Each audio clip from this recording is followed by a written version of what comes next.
Hey, good evening, Terra Nova. How y'all doing? Everybody doing all right? Just stand up. We're going to sing together tonight. We're going to have a great night together. You might want to clap along.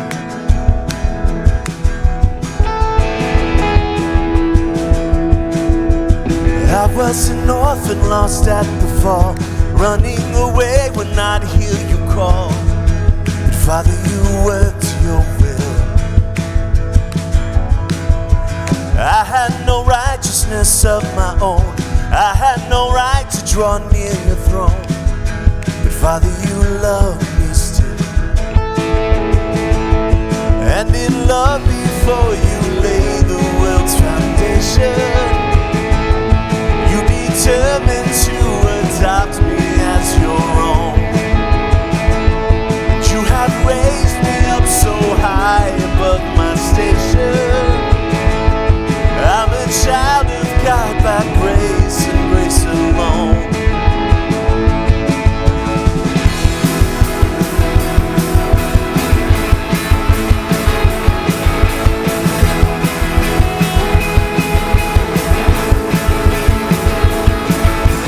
You left your home to seek out the lost. You knew the great and terrible cross.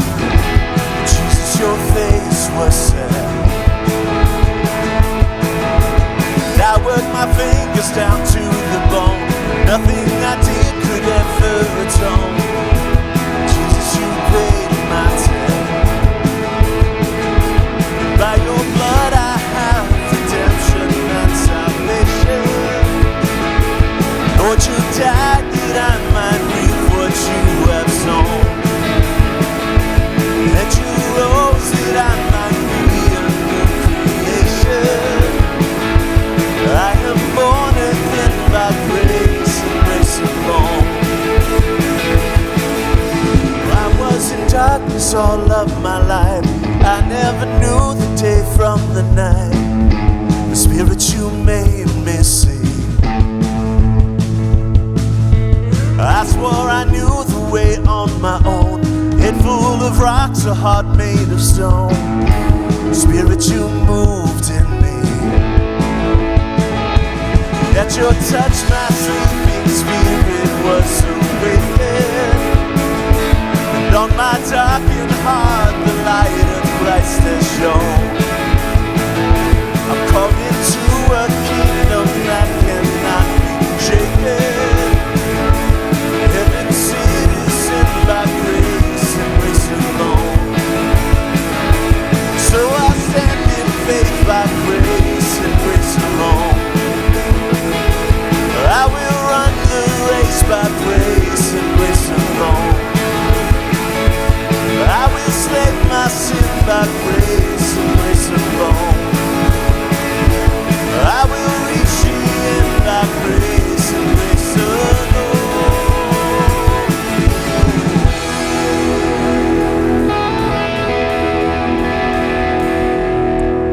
Hey, good evening, Terra. How are you guys doing tonight?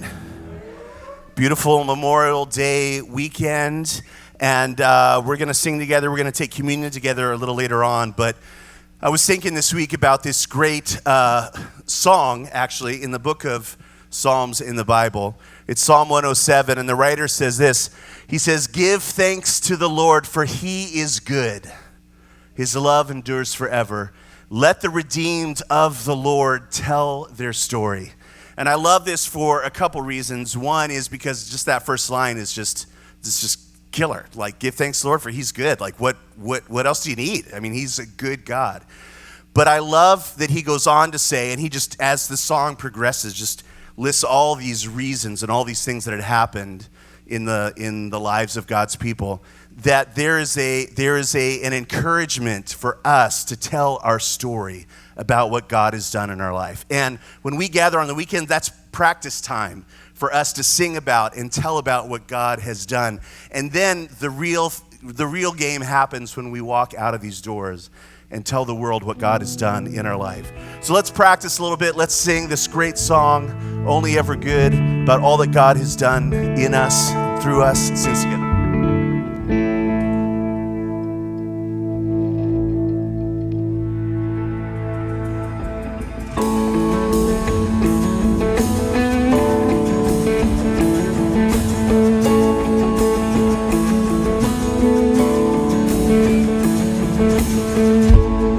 I am my Father's dream. He only looks on me with pride, always so kind to me.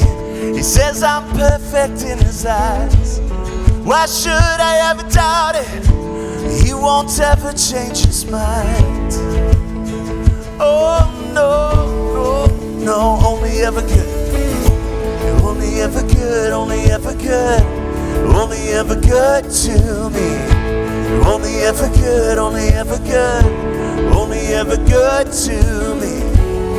That's all you've ever been, that's all you're gonna be.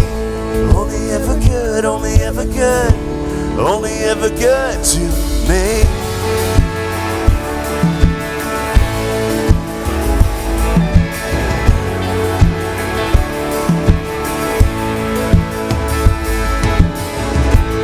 I am my Father's dream. He only sees me with delight.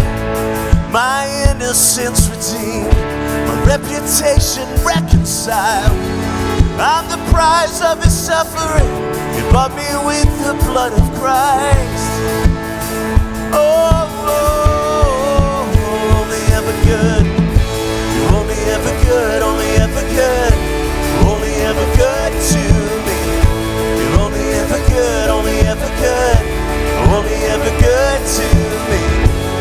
That's all you've ever been, that's all you're gonna be. You're only ever good, only ever good, only ever good to me. Come on. Only ever good, only ever good, only ever good to me. You're only ever good, only ever good, only ever good to me. That's all you've ever been, that's all you're gonna be. Only ever good, only ever good, only ever good to me.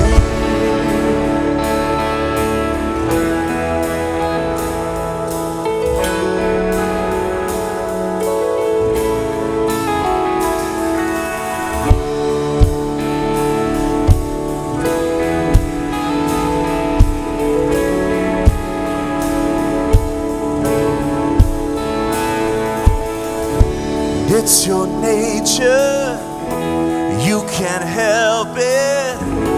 What could stop all your goodness? Since forever you've been like this. What could stop all your goodness? It's your nature, you can't help it. What could stop all your goodness? Since forever you've been like this. What could stop all your goodness? It's your nature, you can't help it. What could stop all your goodness? Since forever, oh, you've been like this. What could stop all your goodness? You're only ever good, come on. You're only ever good, only ever good, only ever good to me. You're only ever good, only ever good, only ever good to me. That's all you've ever been, that's all you're gonna be. That's all you've ever been, that's all you're gonna be. That's all you've ever been. You're only ever good, only ever good, only ever good to me. You're only ever good, only ever good, only ever good to me. That's all you've ever been, that's all you're gonna be. Only ever good, only ever good, only ever good to me. Oh, you're good to me.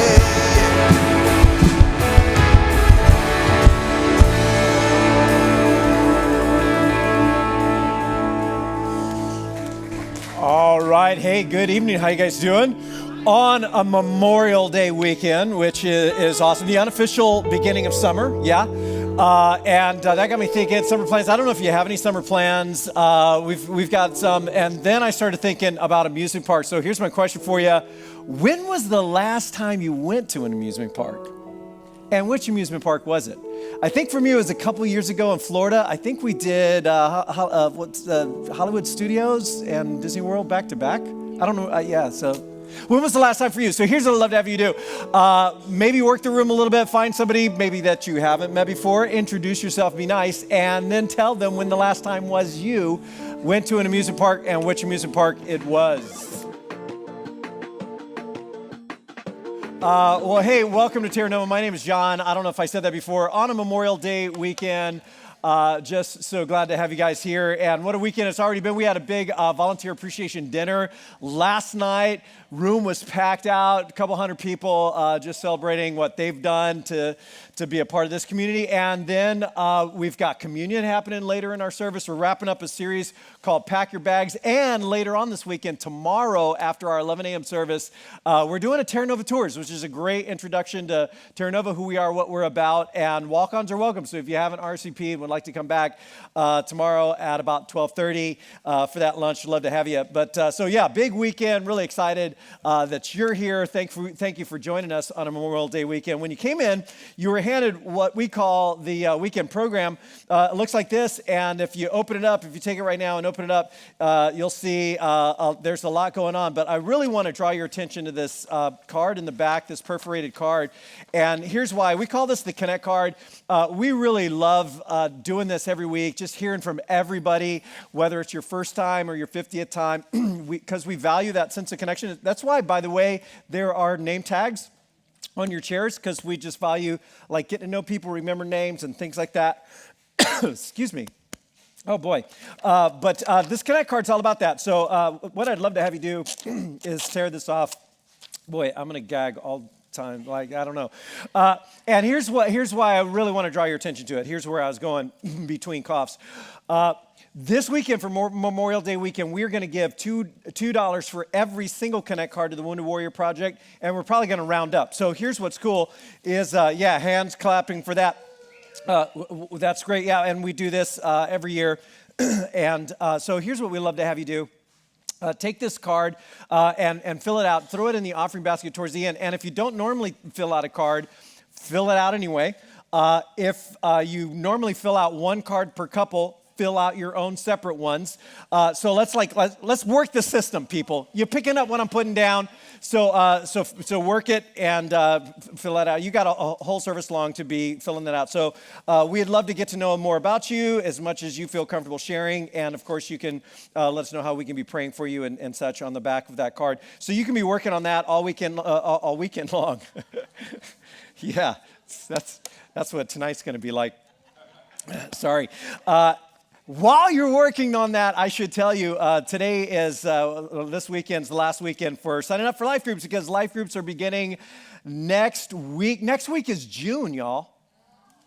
June is here. And so if you haven't already picked a life group, which hundreds of you already have, take a look at this, jump in a group. If you got questions, we'd love to help you find a group that works for you. Most of our groups are just 4 weeks heading into the summer. They're going to hit real quick. And so if you got travel plans, it'll probably all work out. And lots of great groups, lots of fun groups, lots of really different groups this summer. So be working on that. You can throw that and that Connect card in the offering basket towards the end of the service. Now, it's June, so here's one of the fun things that happens next weekend as we kick it. Kids are getting out of school. That's crazy. Summer's beginning, and every year we kick off the summer with what we call Move Up Weekend. It's next weekend, June 3rd and 4th, where all of our kids' classes move up to their next level. And so it's a really great weekend if you're a parent to have your kids here where they can meet their next leaders and connect with that group. And all weekend long, we're doing Hawaiian Shave Ice for kids, youth, all of our classes, all of our groups, all weekend long. And the truck's going to hang out after the service service so we can buy some Hawaiian shave ice. Now, it's free for the kids. You can pay for your own, okay? You're feeling me. But it's going to be there, so that's going to be cool. That's next weekend, a move-up weekend. It's going to be really fun. It's a big weekend. And kicking off the summer, I'm really excited about this. We're starting a brand new series that lines up with what our small groups will be discussing as well, called Healthy and Whole. And there's so much talk in a really good way right now about mental health and wellness, which is a really good thing for people to be talking about. And we're going to take the next 4 weeks because your mental health is actually a part of a number of different facets that work together, your physical, mental, emotional, and spiritual health. And so we're going to do that over the next 4 weeks. I'm really excited for this series. So that's kicking off next weekend, Move Up Weekend. It's going to be a great weekend. But today, as I said, we are wrapping up our series that's been all about preparing for what's next, called Pack Your Bags. So let's jump into part 3, the series finale of Pack Your Bags.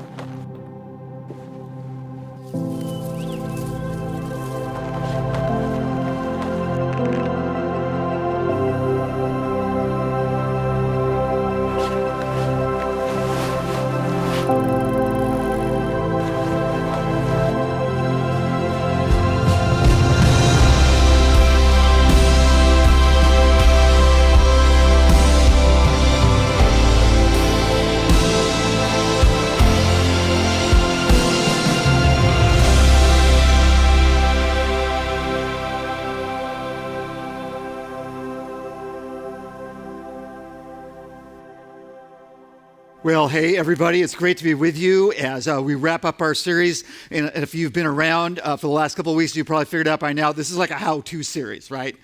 Which is great. And it really works like this, is that what we're doing here is how to prepare to get to where you got to go from where you currently are, that you just got to from where you recently were, all right? So, okay, everyone clear with that?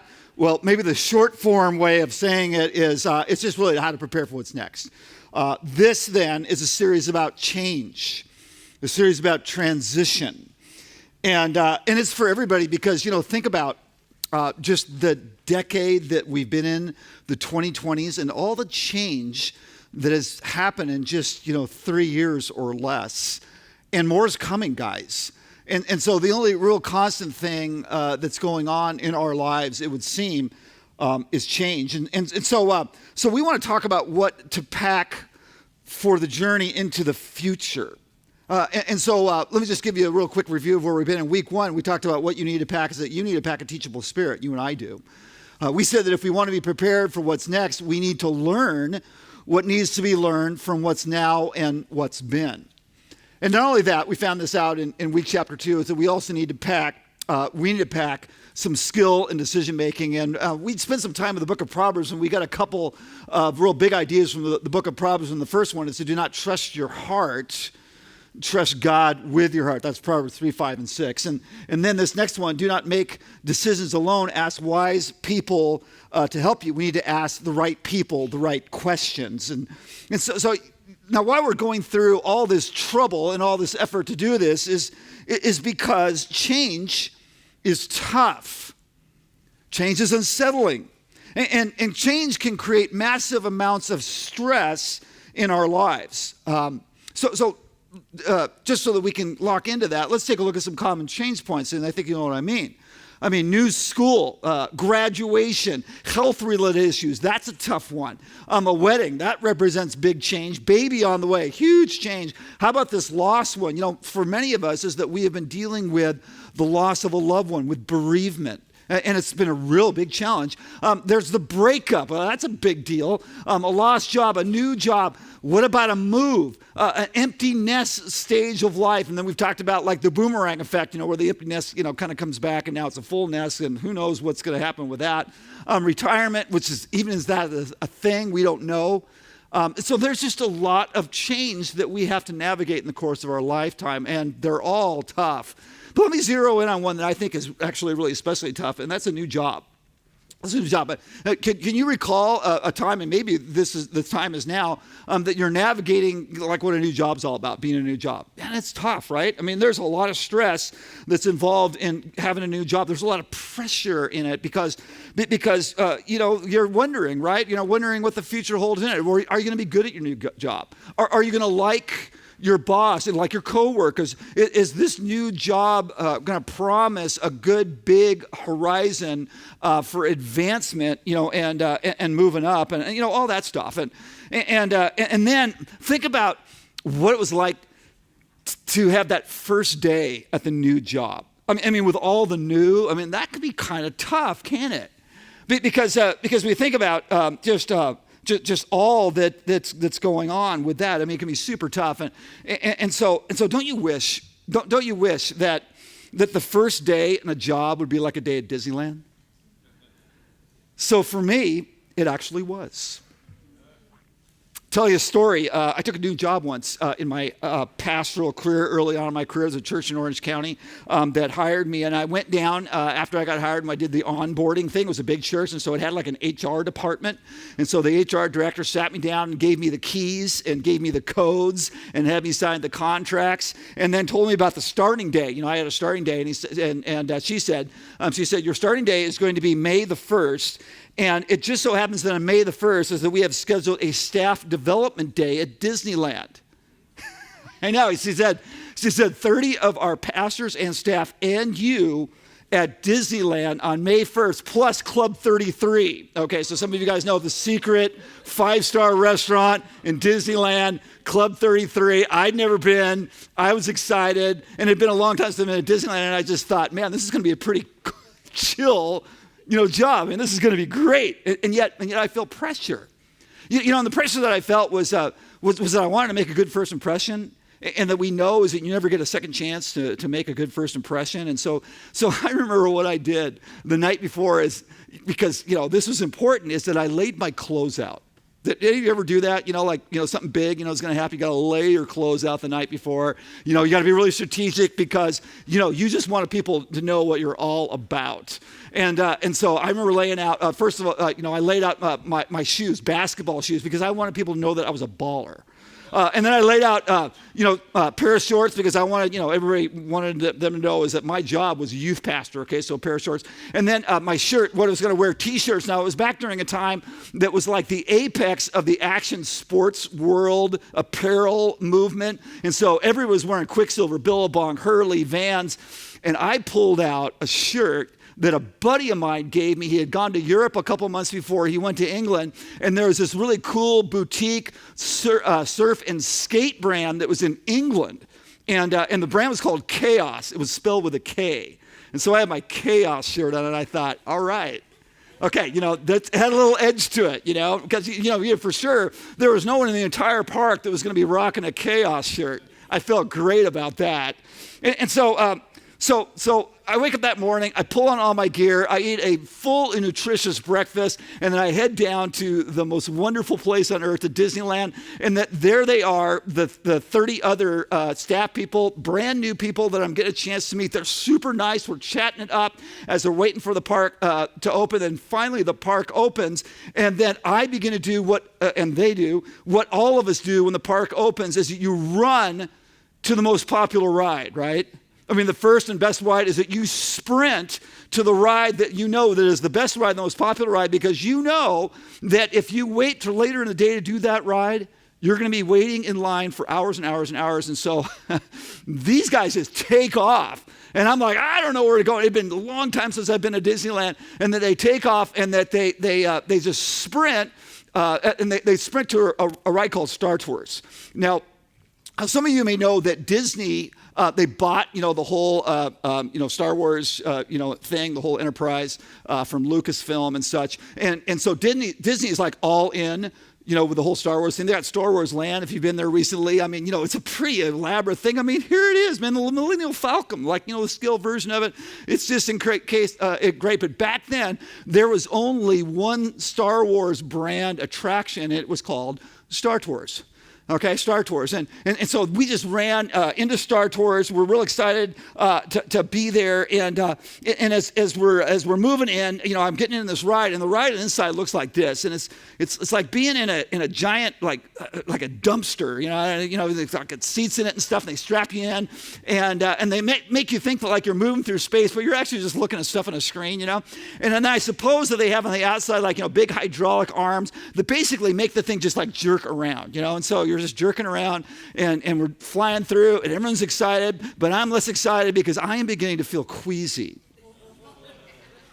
I'm beginning to feel the onset of nausea. But then, sure enough, and thank the Lord, is that the ride ended. Okay, and so I knew that I was spared, and that we ran out of that place, and that they began running to a new attraction, and the attraction that they were running to is an attraction called Space Mountain. Okay, they're running to Space Mountain. I'd never been to Space Mountain before, but the group was going, and so I was going. And I felt like I had fairly recovered. I was doing okay. And you just need to know something about Space Mountain. This is what Space Mountain looks like with the lights on, like for reals. Okay, this is actually what it looks like. So for those of you who have not been, it's just a big giant roller coaster inside a thing, right? But you never know that because during the ride is that the lights are off mostly. Okay, you're pretty much in the dark, most of the time, doing your thing. It's very exciting. And so anyway, get to Space Mountain. All my 30 new friends, everybody straps in. We're in the little cars. They're excited. I just dodged the bullet at Star Tours, and so the ride commences. And it's this roller coaster that's inside, and you can't see where anything's going, all the twists and all the turns. By about turn 3, I began to feel that feeling again that I had at Star Tours, the queasy feeling, the nausea feeling. And then by about turn 5, I began to believe that my chaos shirt was going to be a self-fulfilling prophecy. And I got to tell you, okay, so I almost made it to the end of the ride. But at the end, as we kind of get to the end of the ride, there's that staging area, just right before we get to the staging area, is that I barfed all over myself, including my Steezy Chaos shirt and my shorts and my basketball shoes, in front of all my new friends and colleagues. And as I walked out of the ride, out of the ride, a Space Mountain, and then I went home and changed my clothes and got back to Disneyland, but only after they had all had lunch at Club 33. I missed it. I decided that I hate my new job. Now, I bet some of you motion sickness people is that you probably all got a story like that, and then if you ever wonder why? It's like why are you cursed with this? Like what's going on with this motion sickness thing? And so come to find out is that if you study why you get nauseated on rides like Space Mountain and Star Tours, why it mets with you and you puke your guts out, it's because those kinds of rides mess with our balance. You see, our bodies begin to when we're out of balance, begin to warn us that something is wrong and that you don't have the stability that you once had. And that's the problem with change. That's the problem with what's next. Because you see, the very nature of transition causes us to lose our balance. It causes us to lose our balance, to lose the stability that we felt like that we once had. And so when we get motion sickness in life, though, with change, the things we're talking about is that it actually feels less like nausea, and it feels more like depression and anxiety and loss. And so let's ask this question. What do you need in the midst of significant transition? I mean, what's going to help? Well, I think what helps is to have something to focus on. All right, motion sickness people, I mean, this, when you get in a car and the friends or family drive you up in the mountains and it's a twisty, windy road, is that where do you want to be seated? The front seat, right? You want to be in the front seat because you want to be looking out, all right, and seeing what's going on and what's next. You want to just be able to identify what's happening in front of the windshield instead of something else. Okay, that's just super important. Okay, you can be able to survive, and you want to have a focal point. You want to have a point of orientation because that's what's going to bring stability.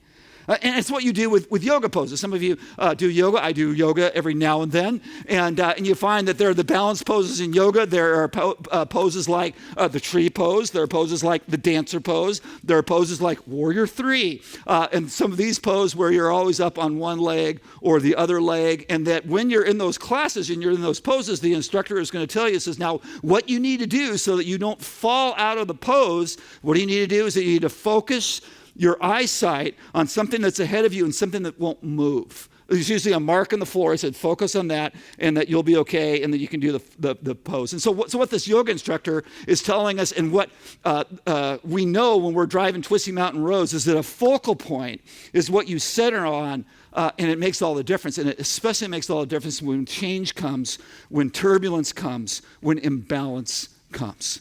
Let's go. So now, we're getting to the place in our time together where maybe, some of you are thinking that you can probably anticipate, what a pastor like me is going to say next, They're going to say something like, well, God is the one that you need in the midst of a significant transition. Maybe you're thinking somebody like myself would say, well, God is the one that needs to be your focal point. Or maybe, you're thinking, anticipating, especially if you know the hymns, you're thinking, okay, I know he's going to say next is that he's going to say, on Christ the solid rock I stand, all other ground is sinking sand. All other ground is sinking sand.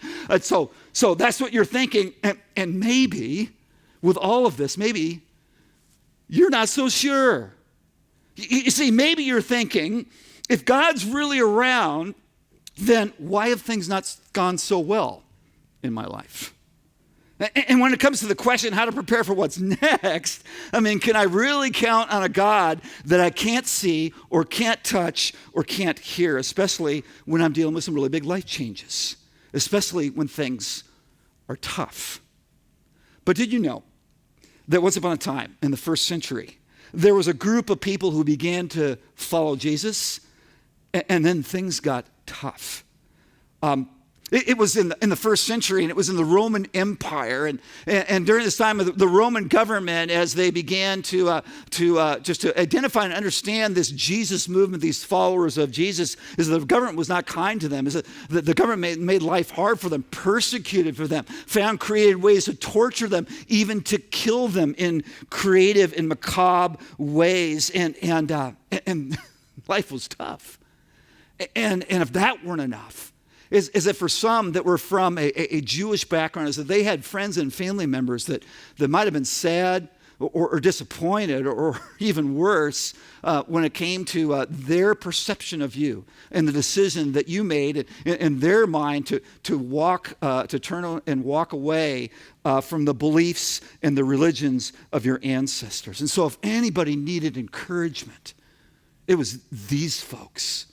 And that we have a record of encouragement given to them called the book of Hebrews. And so we're going to land through the rest of our time in the book of Hebrews. And so what I'd like to invite you to do, if you brought a copy of the scriptures, is turn to the book of Hebrews chapter 6.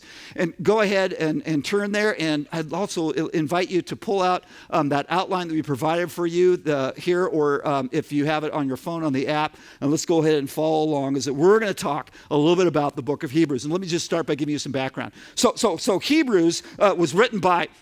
Actually, we don't know who it was written by. Some people think that it was Paul that wrote the book of Hebrews, but I seriously doubt that he did. Some people think that it might have been one of his colleagues or associates like Barnabas or Apollos, but we just don't know. But what we do know is that the people that were on the receiving end of the letter were Jewish background believers, because peppered through this letter are Old Testament scriptures and Old Testament characters and Old Testament concepts that such an audience would be familiar with. And so we know that, and also due to the context is that we can imply that these people were struggling with something. Here's what they were struggling with. They were struggling with whether or not following Jesus was worth it. Whether he was someone they could build their lives on, someone who would be a solid focal point in their lives.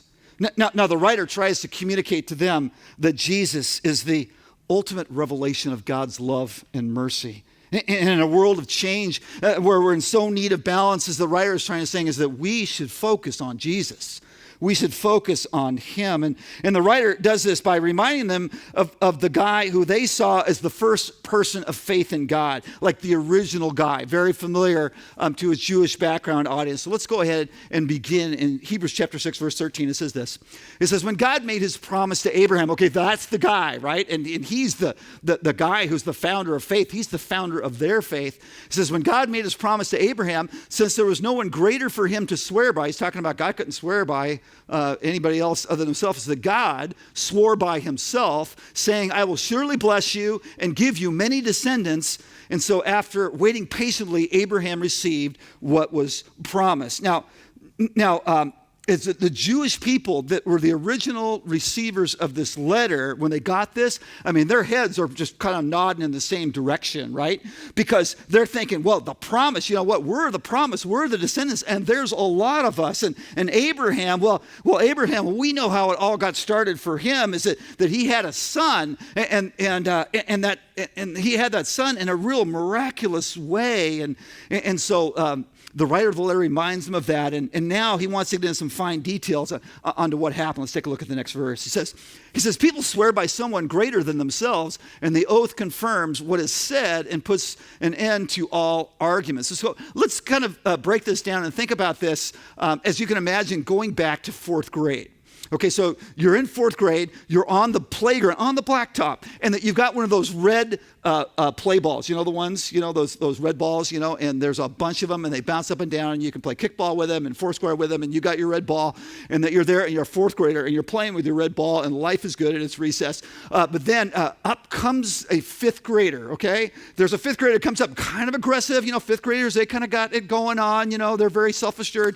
And the fifth grader comes to you and says, hey, I want to borrow your ball. We're going to play over here. We're going to play some foursquare. Can I borrow your ball? Please, can I borrow your ball? And I'll promise I return it. And what are you going to do? You're going to go, I'm going to let you borrow my ball. And so here's what this fifth grader does. He says, no. He says, seriously. He says, I want to borrow your ball. We're going to need to borrow your ball. I promise. I swear to God, I'll bring it back. Okay, what's that fifth grader doing? Well, they're kind of doubling down, aren't they? They're saying, I promise, I promise, I promise, and I swear it'll happen. You know what that fifth grader did? Is that he just gave you an oath. He gave you an oath. And so here's the thing, is that oaths are big. They were big back then in that time. And they were formal expressions of a promise. And so the writer of Hebrews says, God made an oath. He made an oath. And he did that because God wanted to make the unchanging nature of his purposes very clear to the heirs of what was promised. That's, us. And he confirmed it with an oath. God did this so that by two unchangeable things, it was impossible for God to lie. Now you might be thinking, well, what two unchangeable things is he talking about? Well, first of all, the promise. God promised, he promised. And the second thing is the oath, where God just double downs and emphasizes the promise. It says, we who have fled to take hold of the hope set before us may be greatly encouraged. Now you're saying, okay, so greatly encouraged by what? Well, by two things. One is that God has made a promise. He's made a promise to save us, and that God has secondly sealed it with an oath. God has doubled down, not by just promising, but by sending his very son, Jesus, to save us, to do the job. And then what's coming up is the most powerful statement that we might ever hear, all of us who are going through some sort of stage of transition. And so here it is. It says, we have this hope as an anchor for the soul, firm and secure. Firm and secure. We've got an anchor.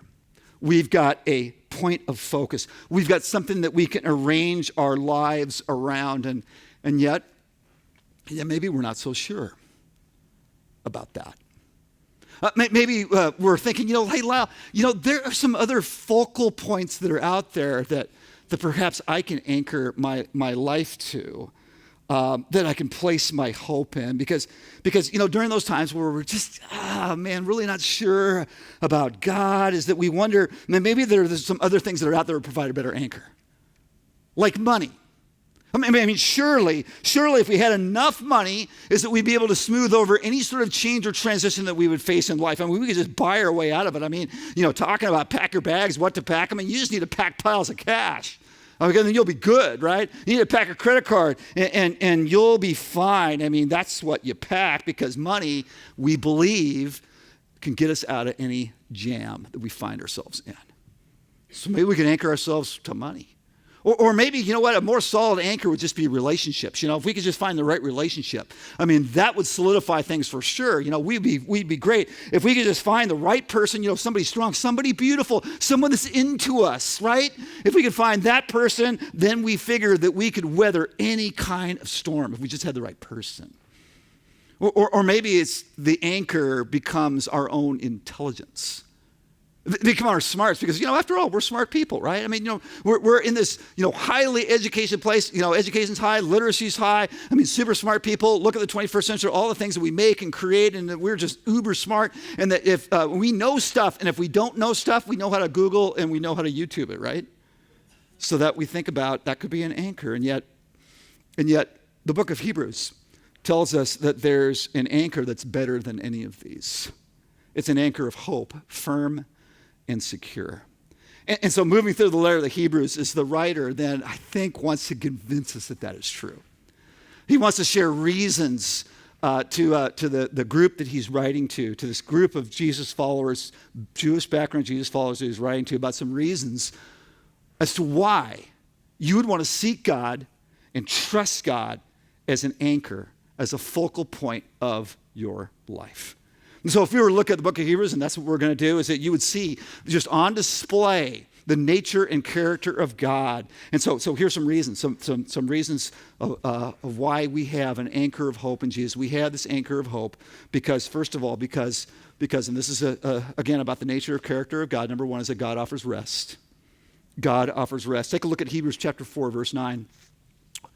Where the writer of Hebrews says, hey, there remains then the Sabbath rest for the people of God, for anyone who enters God's rest also rests from their works, just as God did from his, okay? And do you remember that? If you remember the book of Genesis, is that God worked for 6 days in creating the earth, and the seventh day that he rested, so that there is that pattern that God gives us. And then the writer says, let us therefore make every effort to enter that rest, so that no one will perish by following their example of disobedience. Now, why is this so important? Well, I'll tell you why it's important to me. It's because I'm looking for rest. How about you? I mean, you know what? Life is intense, man. It's tough. It's full. And that sometimes I just move through and I get to the end of the week and I am just gassed. And then I'm looking for rest. And oftentimes I feel restless. Oftentimes I don't feel like I sleep well. And then I'm not refreshed. And I'm not at the top of my game because I just feel just under the gun. And yet here it is that God says, well, I've got rest for you. I've got rest for you. And the type of rest that he had, as people take a look at this, as you might think, well, maybe, what he's talking about is that, you just rest when you die, right? It's like rest in peace, it's like enter the heavenly rest. I don't think that's what he's talking about. Or some of you might be thinking, I bet that what he's talking about is that you need to obey the Sabbath. You need to observe the Sabbath, and the Jewish culture is that the Sabbath is a Saturday, and from sun up to sundown, you need to make sure that you don't do everything, and you just need a rest, and that's going to get a deal. It's like one day, you just got to get, dialed in with the day. And it's really important, by the way, to dial in with that, but I don't think that's what he's talking about. I think what he's talking about is that the Sabbath day, or the Sabbath rest here, is not death, and it's not a day, it's actually a person. Because you see, Jesus in the Gospel of Matthew said, come to me, all of you who are weary and heavy laden and burdened, and I will give you rest. And so what we come to find out is that God offers rest, and this rest is not in a day or it's not his death, but it's actually in the person of Jesus. We find rest when we connect with Jesus to make him our focal point every day, every hour, and moment by moment. Is that we can enter into a time of rest, even in the midst of stress. We can do that. And that seems to be what God is going after. It's just God's nature. It's his character. Is that God offers rest. That's not the only thing that God does. Is that also, second off, is that, what? God doesn't forget. God doesn't forget. As we skip through to Hebrews chapter 6, verse 10, there's a simple verse that says, God is not unjust.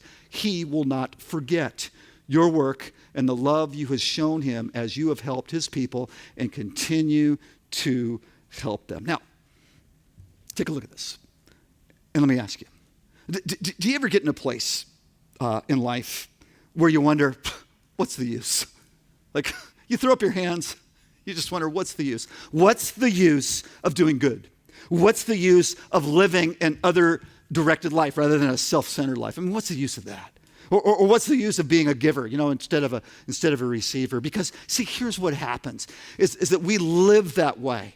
And that we do those kinds of things, and it just seems like is that it has a kind of a short lifespan to it.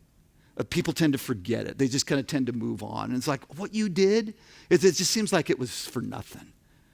Well, here, what God says, it's never for nothing. Because you see, God, he doesn't forget this kind of stuff.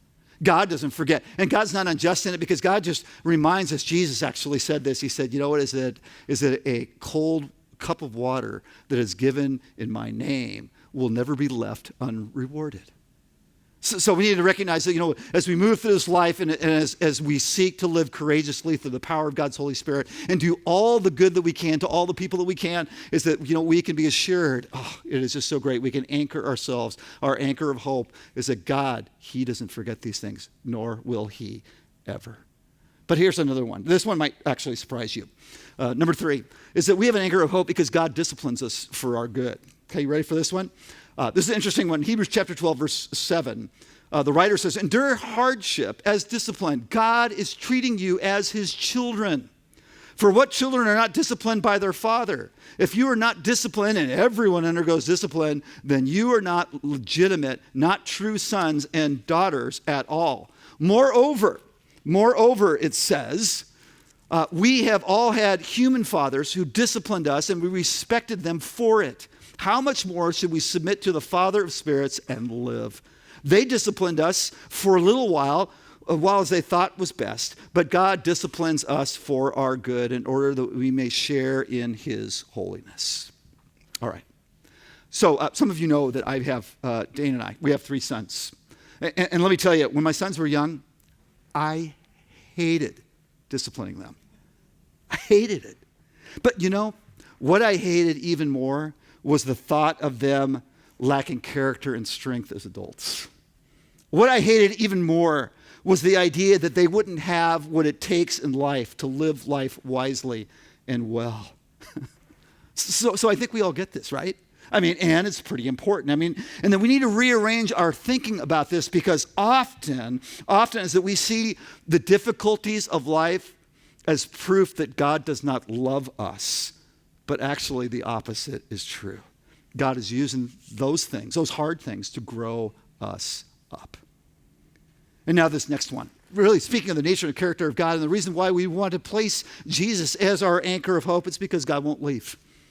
God won't leave. Hebrews chapter 13, verse 5, it says, keep your lives free from the love of money and be content with what you have. He's saying you could use that as an anchor, but that's a bad call. That's a bad play. Money's not a good anchor. It's not the best one.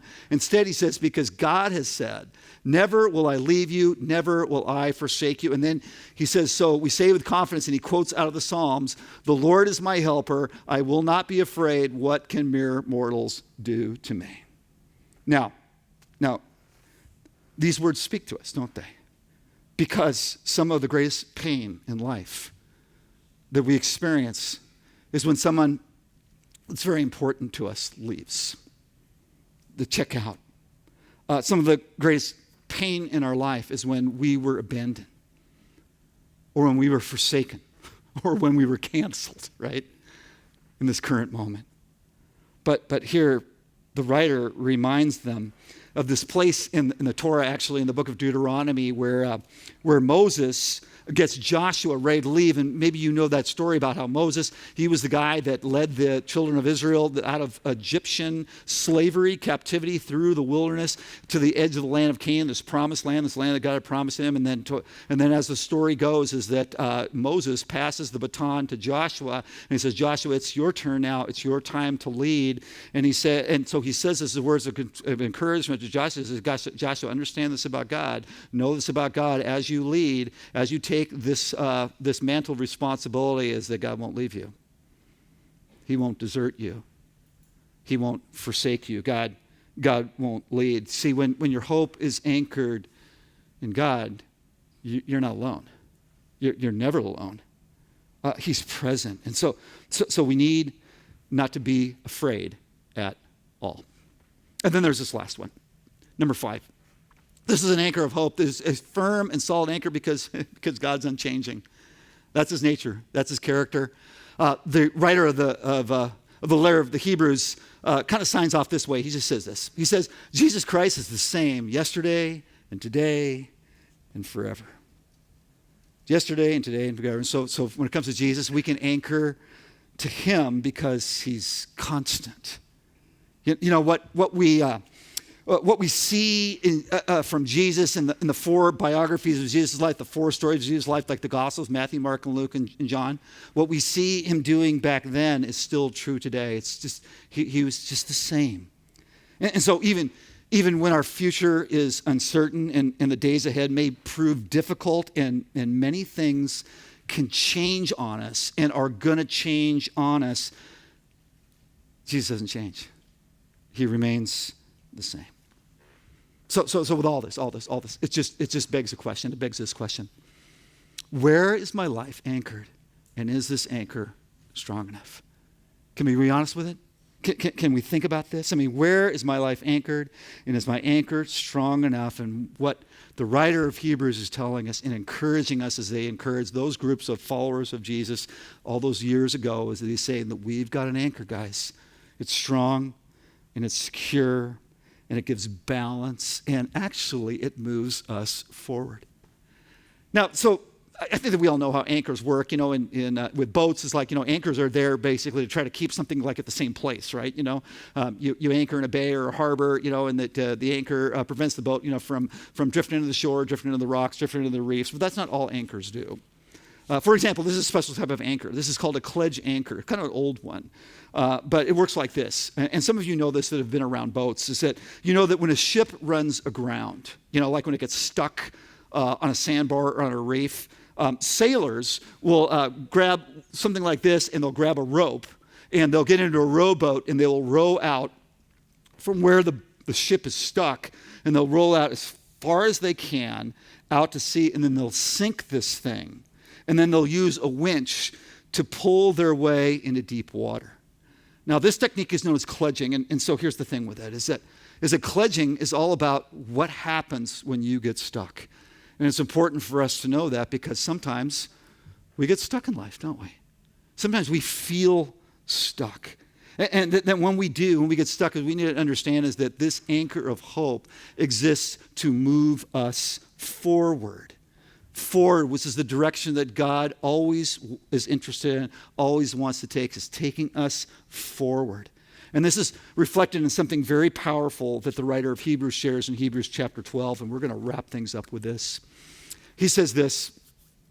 He says, therefore, since we're surrounded by such a great cloud of witnesses, all these followers of Jesus and these people of faith, men and women of faith that have gone before us, he said, let us throw off everything that hinders and the sin that so easily entangles, and let us run with perseverance the race marked out for us. We're moving forward, guys. We're moving forward. And then he says, fixing our eyes on Jesus, the pioneer and perfecter of faith. For the joy that was set before him, he endured the cross, scorning its shame, and sat down at the right hand of the throne of God. And then he says, hey, think about this. Consider him who endured such opposition from sinners so that you will not grow weary and lose heart. He's saying, guys, to the people back then and to us today, there is an anchor. There is a focal point. We are to fix our eyes on Jesus. And so here at Terra Nova, if you've been around, is that we love to spend time in the scriptures, and we believe that the scriptures inform us about how we are to live life.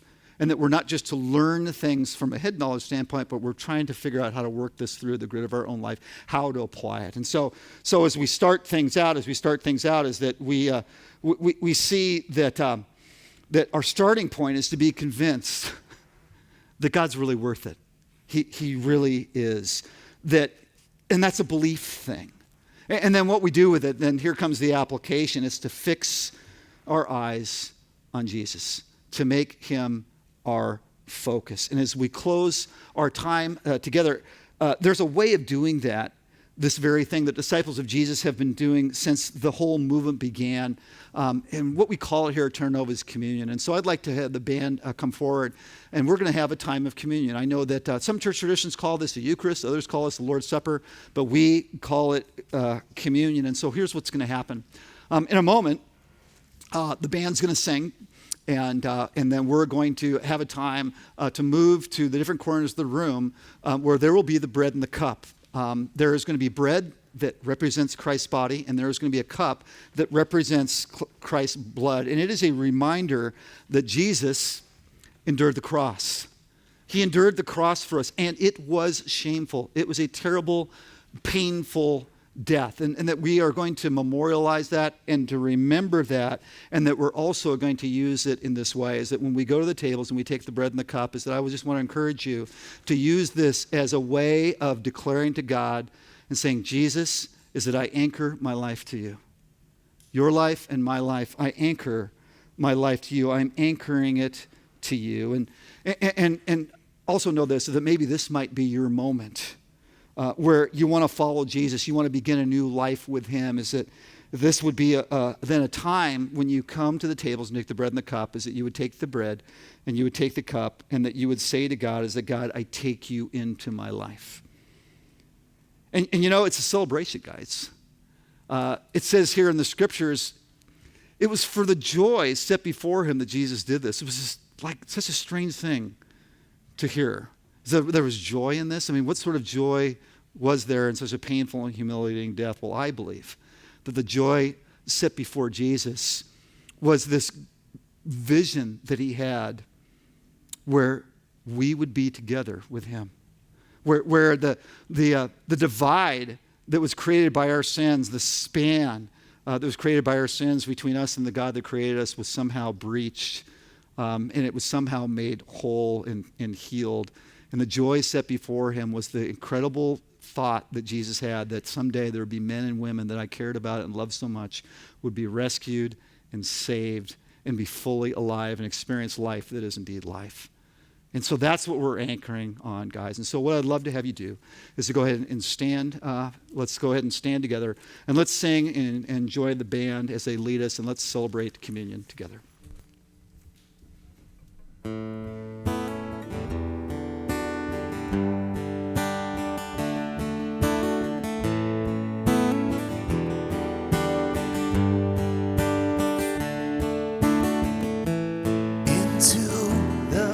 Quietness of your grace,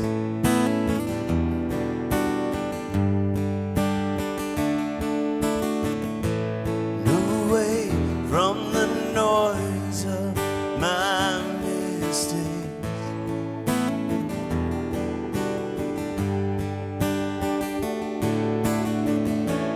You lead me in ways that make me whole.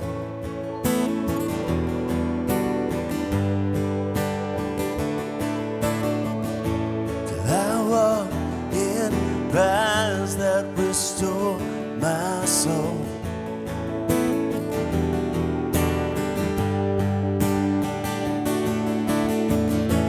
Wherever you go, I know I will follow. I will follow you. Wherever you go, I know I will follow. I will follow you. I will follow you.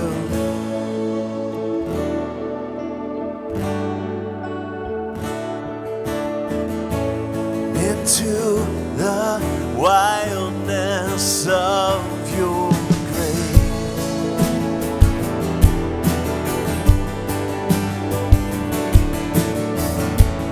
Away from the safety of my restraints.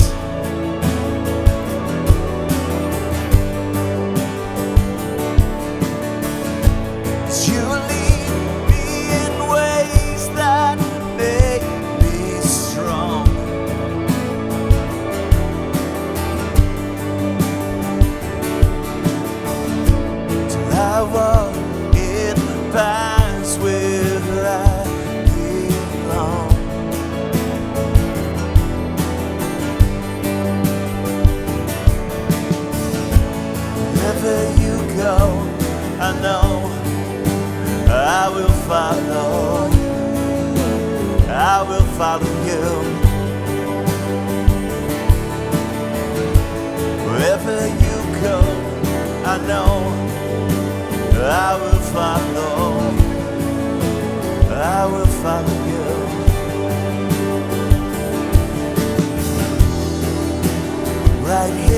beside you. Everything I need. Goodness and mercy following me.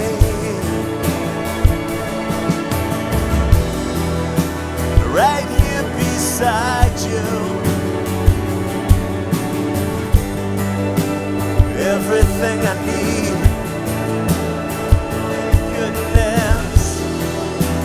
Goodness and mercy, oh, now they're following me.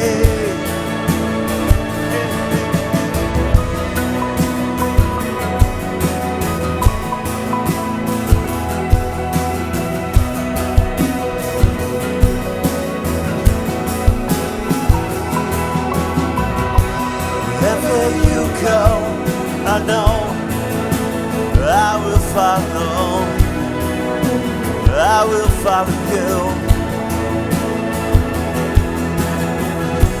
Wherever you go, I know I will follow, I will follow you. Wherever you go, I know I will follow, I will follow you. Wherever you go, I know I will follow, I will follow you.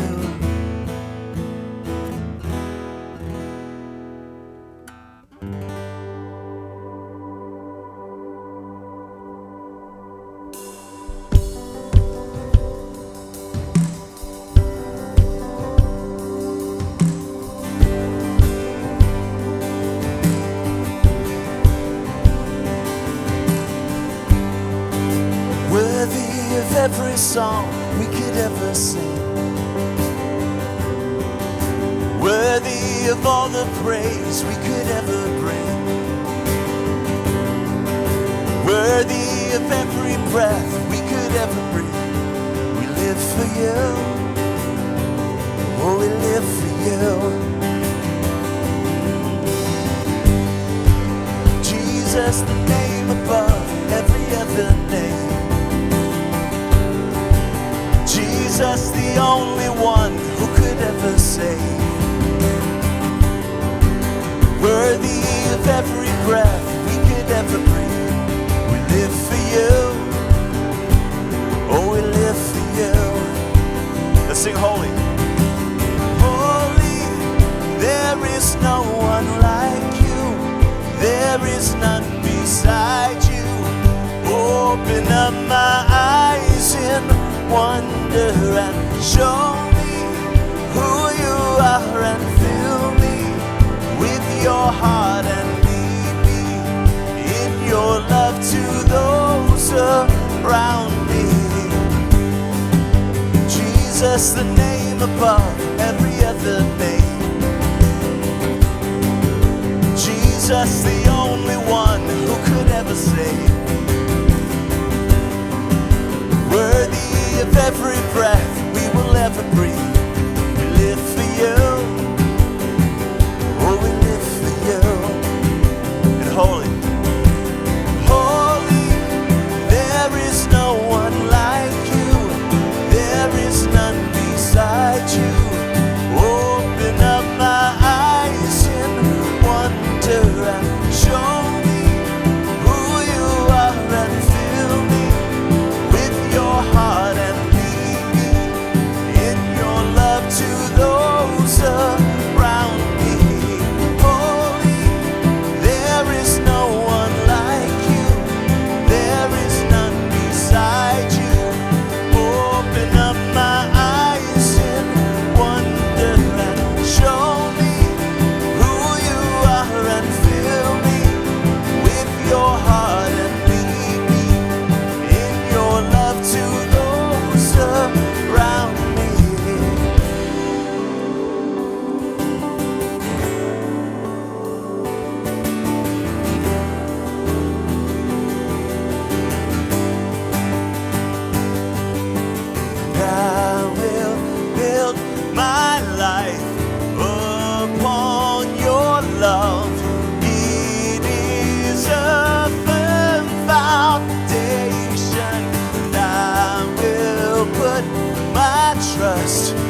heart and lead me in your love to those around. I will build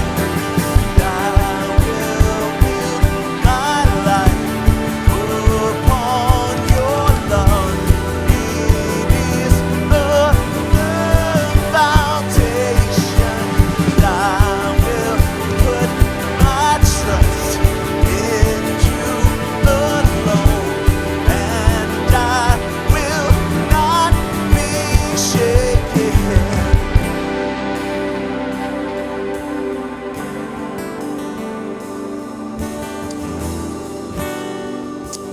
Heavenly Father, as when we look forward to changes, transitions in all of our lives, things that are next, sometimes just the motion sickness that change creates, especially when it's not change we were asking for or wanting, can create all this dysphoria in our lives, this lack of balance. And so tonight, whatever season we're in, whatever's now, whatever's next, we want to root ourselves firmly on you. We want to build our lives on your love, your steadfast, unchanging love, your love for us personally, your love for us collectively, your love for our world that we live in, our love for you. Love that we never have to question or doubt, because you have demonstrated your love for us in this, that while we were as far from you as we could possibly be, you died for us.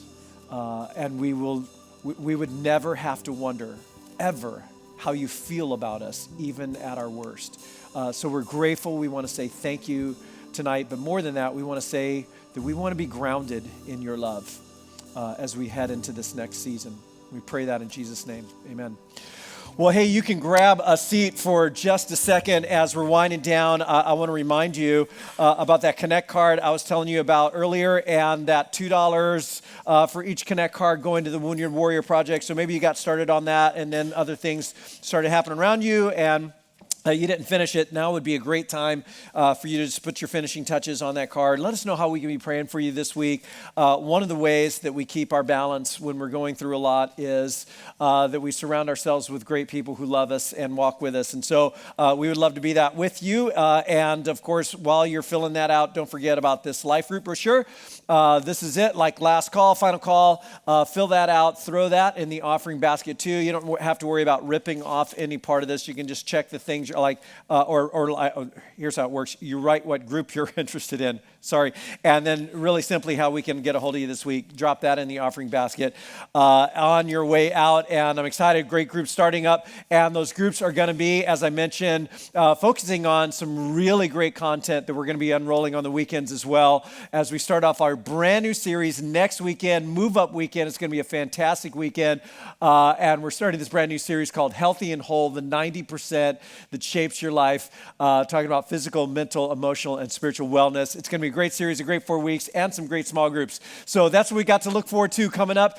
God bless you guys. Have a fantastic weekend, and we will see you back next weekend for the start of our brand new series. Thanks for being here tonight.